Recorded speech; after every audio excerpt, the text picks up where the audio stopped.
இந்திய எதிர்ப்பு போராட்டம் பண்ணோன்னா அதை அப்படியே பிடிச்சிக்கிட்டாங்க, வேற எதுவுமே சொல்ல தெரியல. அப்புறம் ஆன்டி பிராமணிசம், இது ரெண்டு தான் அவங்களுடைய கொள்கைகள். அதை தவிர்த்து வேற அவங்களுக்கு எதுவுமே கிடையாது. அவங்கள்ட்ட குடும்ப அரசியல், பணம் சம்பாதிக்கிறது இதுதான் பண்ணிட்டு இருக்காங்க.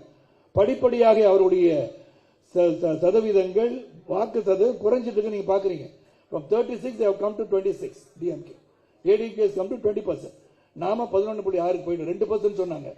11.37 அதுக்கு மேல வந்தாச்சு. கூட்டணியா 18% வந்துட்டோம். இது எதுக்காக சொல்கிறேன்னா, ஒரு நல்ல இயக்கத்தில் தேசிய நீரோட்டம் நம்ம இணைத்துக் கொண்டுள்ளோம். இங்குள்ள தலைவர்களை பாருங்க. இன்னைக்கு வந்து சக்கரவர்த்தி அவர்களை பத்தி என்னை பத்தி சொன்னாங்க. நான் அவர் கூட சேர்ந்து பிசினஸ் பண்றதுக்காக பர்மா ஸ்டாம்ப்னு ஒரு ரப்பர் ஸ்டாம்ப் வந்து குத்துறது வந்து ஒரு ஆட்டோமேட்டிக்கா அவன் இருந்தது. அதை பார்த்தா நல்லா இருக்கு, இந்த யுக்தி சிறப்பாக இருக்கிறது என்று அவரை சந்தித்து பேசி அதை கொஞ்ச நாளைக்கு வந்து ஷாம் பிரிண்டிங் இங்க்ஸ் அதை வந்து நம்ம வந்து பண்ணணும்னு சொல்லி போய் பார்த்தேன். அவர் வந்து நீங்க சினிமா நடிகை நல்லா அழகா இருக்கீங்கன்னு சொன்னார். அப்ப அதையும் நம்ம பார்த்துருவோம் சொல்லி பார்த்துட்டேன். என்னை பொறுத்த வரைக்கும் உழைப்பு, உறுதி, நியாயம், தர்மம் என்றும் வெற்றி பெறும். இப்ப கூட ஒருத்தர் கேட்டார்ல, பத்திரிகை சகோதரர் கேட்கிறார், உழைப்பு இருக்கணும், உறுதி இருக்கணுங்க. நம்ம அடுத்த 14 மாதங்கள் இதுதான் நம்ம ரொம்ப ரொம்ப முக்கியம்.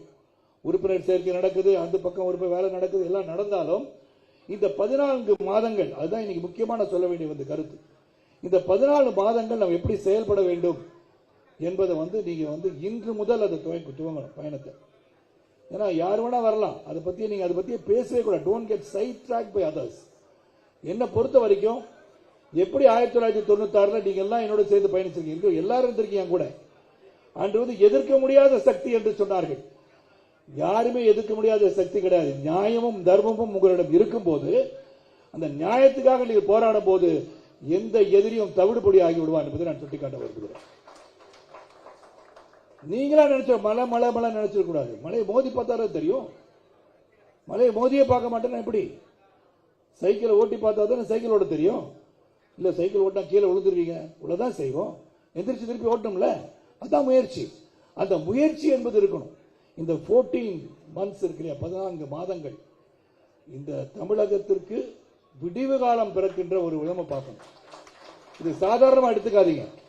இது மட்டும் தான் நான் பேசணும்னு நினைக்கிறேன். நீங்க பசியில இருக்கீங்க, எப்ப பார்த்தாலும் என்னுடைய முன்னோடிகள் வந்து எல்லாரும் பசியில சாப்பிட போற நேரத்தில் தலைவர் கூட்டு பேசுவேன்னு. அதனால நான் வந்து ஒரு 10 நிமிஷத்துல முடிக்கலாம்னு நினைக்கிறேன், 1 மணி நேரம் பேசுவேன். அதனால இந்த 14 மாசம் கடுமையா உழைக்கணும். கடுமையா உழைக்கணும்னா ஏற்கனவே ஒரு டைரி உங்களுக்கு கொடுத்துருக்கோம். நான் அன்பு ஐயா கேசவநாயகம் அவர்களுக்கும் சக்கரவர்த்தி அவர்களுக்கும் நான் சொல்றேன், என்ன மாதிரி புக்கு கொடுத்தேன்னா, நீங்க உங்க பகுதியில் உங்களை அடையாளம் கண்டு காட்டிக்கொள்ளுங்கள். நீங்க சரத்குமாரோட போய் படம் எடுக்கிறன்றது முக்கியம் கிடையாது. உங்க கூட வந்து அங்க இருக்கிற பகுதி மக்கள் போட்டோ எடுத்து எப்ப இவர் நல்லது செய்யறாரு அப்படின்னு உங்க கூட புகைப்படம் எடுத்துக்கணும். அந்த அளவுக்கு உங்களை வளர்த்துக் கொள்ளுங்கன்னு சொன்னது காரணம். இப்ப அன்பு அண்ணன் சக்கரவர்த்தி கூட சொன்னாங்க, ஆக்டிவ் மெம்பர் ஆயிட்டீங்களா? If you are not an active member, you cannot be anything in this party. அப்ப ஆக்டிவ் மெம்பர் ஆகணும், 50 உறுப்பினர் சேர்த்தே ஆகணும். நீங்க வந்து நம்ம இயக்கத்தில் நாம் இருக்கும்போது வேற மாதிரி அது கார்டு போட்டு நீங்க வந்து இருக்காங்கன்னு பதிவு வந்து பார்த்து நாங்கெல்லாம் வெரிஃபை பண்ணி பண்ணுவோம். ஆனா திராவிட கட்சியில வெரிஃபை எல்லாம் பண்றது கிடையாது. அவன் வந்து உடனே போவான், பா நீ ஒரு 10,000 பேர் சேர்க்கணும்பா, 2 நாள் சேர்த்து கொண்டு போ, அவனே கார்டு எழுதி அவனே அட்ரஸ் எழுதி கொடுத்துருவான். கவனிக்கிறது ஆள் கிடையாது. இருக்காங்களா இல்லையான்னு பார்க்க மாட்டாங்க, கார்டு மட்டும் வச்சிருப்பாங்க. அந்த மாதிரி இயக்கம் பாரதிய ஜனதா கட்சி அல்ல என்பதை நிரூபிக்கும் வகையில் கேசவநாயகர் சார் கேட்டுட்டே இருக்காங்க, ஐயா என்னாச்சு உங்களுடைய ஆக்டிவ் முடிஞ்சிருச்சா இன்னைக்கு ஒப்படைச்சிட்டேன். இந்த மாதிரி கூட இருக்கு எல்லாருமே. இங்க ஒரே ஒரு சிக்கல் ஐயா, அந்த கம்ப்யூட்டர்ல போய் அதை வந்து ஃபீட் பண்றதுக்கு ப்ராப்ளம். எல்லாம் 200, 300, 400 பண்ணிட்டாங்க.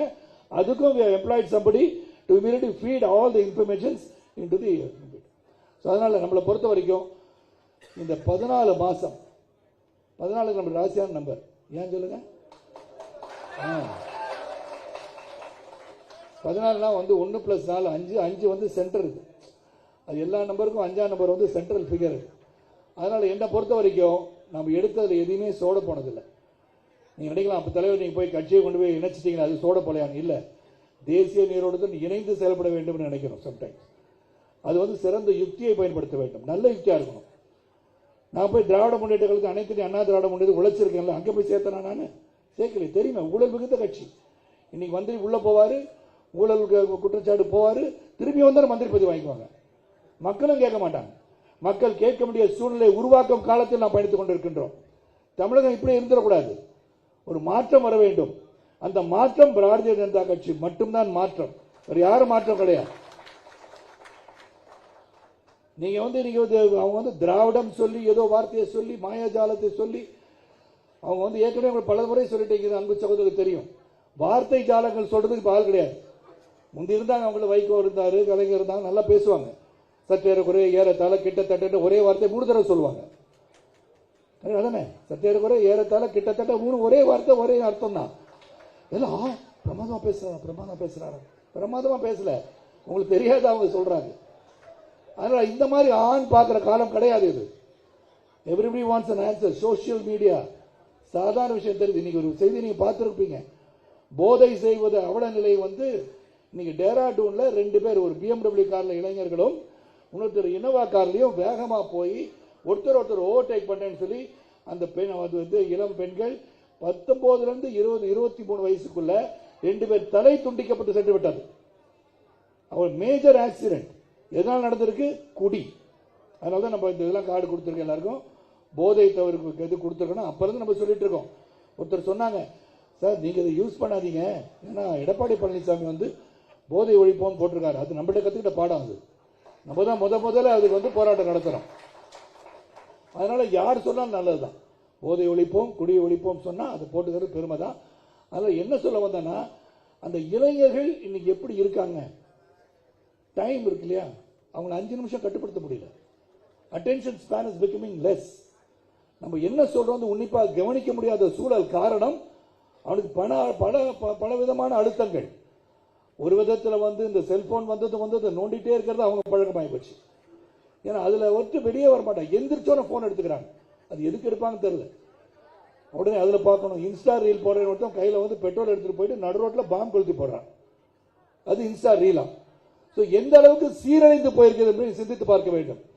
அப்ப இவங்களாம் என்ன வேணா செஞ்சுட்டு போட்டு நம்மளுக்கு ஓட்டு போட்டா சரி அப்படின்னு போறதை விட, ஒரு இயக்கம் பாரதிய ஜனதா கட்சி என்பது சீர்படுத்துகின்ற, இளைஞர்களை வழிநடத்துகின்ற, மக்களை சிறந்த வழியிலே வழிநடத்தி செல்கிற ஒரு இயக்கமாக எண்ணி நீங்க செயல்பட்டா இந்த மாதிரி ஒரு ஆட்சியை தான் அன்பு விவேகானந்தன் அவர்கள் பெருந்தலைவர் ஆட்சி மீண்டும் வர வேண்டும் சொன்னால் பாரதிய ஜனதா கட்சி ஆட்சிக்கு வரணும்.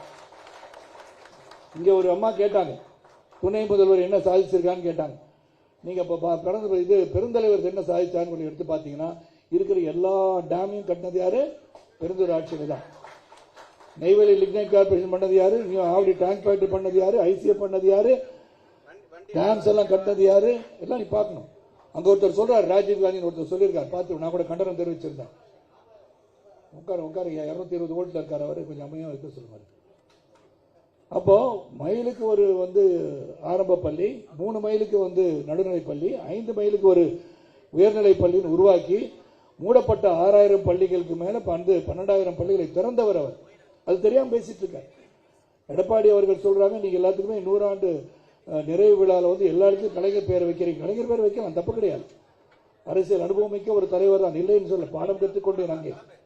ஆனா நீங்க பெரியாருக்கு லைப்ரரி கட்டுறது, நூலகத்தை பேர் வைக்கிறீங்களே, பெருந்தலை பேர் வைக்க வேண்டியதானே? கல்வி கண் திறந்து அவர் பேர் தான் நீங்க வைக்கணும். அப்புறம் கேட்டா சரத்குமார் நாடாரு அப்படின்னு சொல்லுவாங்க. அதான சொல்லுவாங்க. அது என்னைக்கோ உடச்சிட்டாரு. நான் ஒரு சமத்துவ தலைவர், இங்க உட்கார்ந்து எவ்வளவு பேர் என்னுடைய இயக்கத்தில் பொருளாளர் இருந்த சுந்தரேசன் அவரை பார்த்து ஜிகே மணி கேட்டாரு, நீங்க அவர் கூட இருக்கீங்கன்னு. ஏன் அப்படின்னு கேட்டாங்க. நீங்க நாடார் தானே? நாடார் இல்லையா நீங்க? நான் வன்னியருங்கன்னார் அவரு. நம்ம இயக்கத்துல என் பக்கத்தில் இருக்கவெல்லாம் நாடார் நினைச்சுக்கிறாங்க. என்னுடைய சொந்தங்கள், நாடார் சொந்தங்கள் உயிரை கொடுக்க தயாரா இருப்பாங்க, அவங்க கூட இருக்காங்க. ஆனா அவர்களை போல உயிரை கொடுக்கிறது நிறைய பேர் என் கூட இணைஞ்சிட்டாங்க. ஏன்னா என் தலைவன் சரத்குமார் என்பவர் சமத்துவத்தின் உண்மையாக விரும்புகிறவன் சொல்லிதான். அந்த சமத்துவத்தை விரும்புகிறது தான் பாரதிய பிரதமர் மோடிஜி அவர்கள். நீங்க ஒரு சாதாரண எம்பிசி தான் அவரும், தெரியல உங்களுக்கு? அவர் உயர்ந்து வந்திருக்காரு. எப்படி வந்தாரு? அதனால்தான் இன்னைக்கு சக்கரவர்த்தி சொன்ன, இந்த இயக்கத்தில், இந்த கட்சியில் ஒரு சாதாரண காரியகர்த்தா can become an MLA, can become an MP, can become a minister, can become a chief minister, can also become the prime minister சொன்னார். ஆனா நாளைக்கு செய்தி என்ன வரும் சொன்னா, சக்கரவர்த்தி claims that Sarathkumar become the next PM போடுவோம். அவர் சொன்னதை அவங்களுக்கு வேண்டியது செய்தி. எந்த செய்தியை நாம் எடுத்து செல்ல வேண்டும் என்று சிந்தித்து பார்க்க வேண்டும். இந்த காதல வாங்கி இந்த காதல விட்டுடும். அவர் சொல்றாருன்னா அந்த அளவுக்கு எல்லாரும் உயர முடியும்னு சொல்றாங்க. உண்மையிலே இந்த கட்சியில் தான் உயர முடியும். வேறு எந்த கட்சியும் உயர முடியாது. அவங்க நல்ல பேச்சாளர், இந்த திராவிட முன்னேற்ற கழக பேச்சாளர் இருந்தார். ஒரு நாள் என்னை பார்த்தார், அவர் இறந்துட்டார். நான் சொல்லுவார், தம்பி ரொம்ப கஷ்டமாக இருக்குது எனக்கு. நல்ல பேச்சாளர், உங்களுக்கு என்ன கஷ்டம்னு. இல்லை தம்பி, இப்போ வயசாகிடுச்சு, அம்மா வராங்கன்னா எந்திரிச்சிருவேன், சின்னம்மா வராது எந்திரிச்சிருவேன், அப்புறம் தம்பி வராது எந்திரிச்சிருவேன். ரொம்ப பேருக்கு எந்திரிச்சு குறுக்கு வலிக்குது தம்பி, எவ்வளோ பேருக்கு தான் எந்திரிக்குது நான். ஏன்னா அவ்வளோ பேர் இருக்காங்க. ஏன்னா ஒரு தடவை சொன்னேன் நான், 234 தொகுதிகளுக்கும் நீங்கள் என்னதான் உழைச்சாலும் அவங்க சொந்தக்காரங்க மட்டும் போட்டுக்குவாங்க. பேரம் பேத்தி எல்லாருக்கும் எம்எல்ஏ போஸ்ட் கொடுத்து 234 பேரும் அவங்க சொந்தக்காரங்க தான் ஆட்சி படத்தில் அமர்வாங்க. ஸோ இதுதான் வந்து கருத்து. ஏன்னா உங்களுக்கு பசியில் இருக்கீங்க, நான் வந்து பாம்பேக்கு பயணமாகணும், பிரச்சாரத்தில் ஈடுபடணும், பாரதிய ஜனதா கட்சியின் கூட்டணி வெற்றி பெறுவதற்காக கட்டளையிட்டிருக்கிறார்கள். அதற்காக நான் போகிறேன். அதில் மீண்டும் இது போன்ற நிகழ்வுகள் தொடரும். நீங்கள் வந்து தொடர்பு கொண்டு முன்னோடிகளிடம் பேசிக்கிட்டே இருங்க. அன்பு அண்ணன் சக்கரவர்த்தி அவர்கள் உங்களுக்கு கிளியராக சொல்லிட்டாங்க. அவங்க எல்லாருக்கும் நம்ம வந்து எடுத்து சொல்லிட்டோம். யார் யார் உண்மையாக சிறப்பாக உழைத்திருக்கிறீர்களோ அவர்களுக்கு இந்த பதவி கொடுத்தால் சிறப்பாக இருக்கும் என்று லிஸ்ட்டை உடனே போட்டு கொடுத்துட்டோம். அது நிச்சயமாக செய்யப்படும். சக்கரவர்த்தி அவர்கள் மட்டுமல்ல, ஐயா கேசவநாயகி மட்டுமல்ல, மாநில தலைவர் அவர்களையே வந்து நாங்கள் உத்தரவாதம் நீங்கள் வரியே பண்ணாதீங்க அப்படின்னு சொல்லிட்டாரு. ரொம்ப சந்தோஷம். சக்கரவர்த்தி நான் சொன்னாங்க, உங்களை வந்து பத்திரமா பார்த்துக்கணும்னு சொன்னாங்க. பத்திரமா பார்த்துக்குங்க. எனக்கு 30 வயசு ஆகுது. அதனால இதே இளமையுடன் என்னை எப்போதுமே வச்சிருங்க, உத்வேகத்தோடு வச்சிருங்க. என்னை பொறுத்த வரைக்கும் இது ஒரு குடும்பம், நாட்டாமை குடும்பம் வந்து இன்னைக்கு பெரிய நாட்டாமையான மோடிஜி அவர்களின் குடும்பமாக மாறி இருக்கிறது. அந்த குடும்பத்தை வலுவான குடும்பமாக, உயர்வான குடும்பமாக, உழைக்கின்ற குடும்பமாக உருவாக்குவது உங்கள் கையில் இருக்கு. ஆனால் எந்த விதத்திலையும் உங்கள் கூட உறுதுணையாக நான் நிற்பவன். இங்கே பெருமையாக சொன்னாங்க, சுந்தருக்கு ஒன்று வந்து நின்னேன். சுந்தருக்கு மட்டும் இல்லை, கடைகோடி தமிழனுக்கும் இது ஒரு பிரச்சனை என்றால் உண்மையிலேயே அவர்கள் அருகே வந்து நிற்பவன் நான் என்று உத்தரவாதம் கொடுத்து சிறந்த இடத்துல இணைஞ்சு நல்ல மரியாதையோடு இருக்கேன். பல பேருக்கு என்னென்ன உங்களுக்கு பொறுப்பு கொடுக்கலான்னு. என் பொறுப்பே உங்கள்கிட்ட வந்து பேசுறது என் பொறுப்பு. அதை நான் பேசிக்கிட்டே இருக்கேன். அதே நான் பொறுப்பாக தான் எடுத்துக்கிறேன். நான் பொறுப்புடவனா இருக்கேன். ஆனால் பொறுப்பு வந்தாலும் ஒன்று தான், வராட்டி ஒன்று தான். ஐயா தலைவர் வராதான்னு கேட்டுறாதீங்க, வரும். எப்போ வரும் அப்புறம் சொல்கிறேன். கண்டிப்பாக வரும். சிறப்பாக வேலை செய்யுங்க. நல்ல சிறந்த உணவு இருக்கிறது. உணவை உண்டு விட்டு உங்களுடன் நானும் உண்டு விட்டு நான் விமானத்தில் செல்ல வேண்டும். மீண்டும் சந்திப்போம். இன்னைக்கு பத்திரிகை சோதனை வந்தனால நம்ம உடனடியாக அவங்க பத்திரிகை வந்து பேட்டி கொடுக்கக்கூடிய சூழல் உருவாயிருச்சு. அதனால் எல்லாம் நிம்மதியாக நல்லபடியாக வந்தது வந்து சிறப்பாக பத்திரமா போய் ஊர் சேர்ந்து எனக்கு தகவல் சொல்லுங்கள். கண்டிப்பாக உங்களை எல்லாம் மீண்டும் மீண்டும் சந்தித்து கொண்டே இருக்கின்றேன். தொடரட்டும் இந்த பயணம்.